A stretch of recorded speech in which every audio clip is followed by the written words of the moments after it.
And I was almost hit by a car while I crossed the street, and I was like, isn't that ironic? So I decided to write a very short poem about it.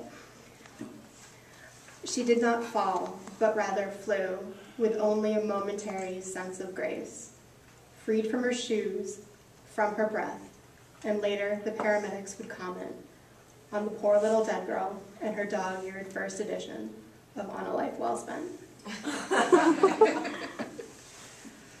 This next one is actually a work that I did in the Freshwater Poetry Festival, and they introduced us to something called erasure poetry, which I'm still kind of on the fence about. It's taking someone else's work and picking little bits of it that you like a word just here and there.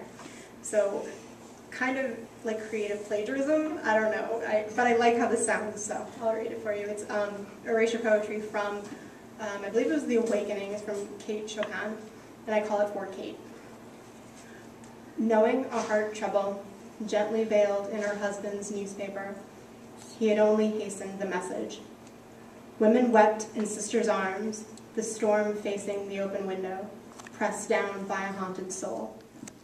Before the tops of trees, the delicious breath crying, the notes of a distant song singing in the sky. A child cried with a calm face, fixed away off yonder, not of intelligent thought.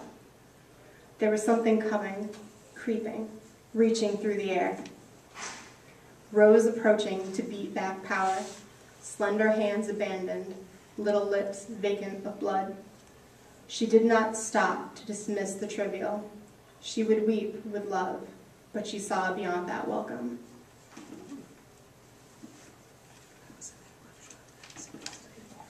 And the last one I'm going to read is what was published in Freshwater. It's called P.S.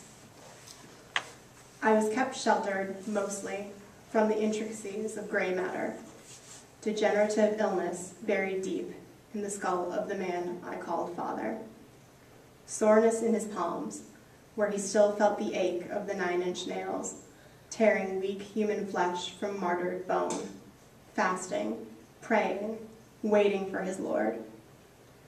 Found in a ditch years later, white knuckles clutching the wheel of a stolen car, unaware of the stillness of the tires.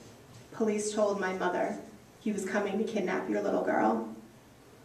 After a decade, I'm still searching, peering into dusty mirrors in dimly lit rooms, comparing yellowed photographs to reality, frightened fingers lingering on the features they call his, never knowing how much of me is normal and how much of me is him.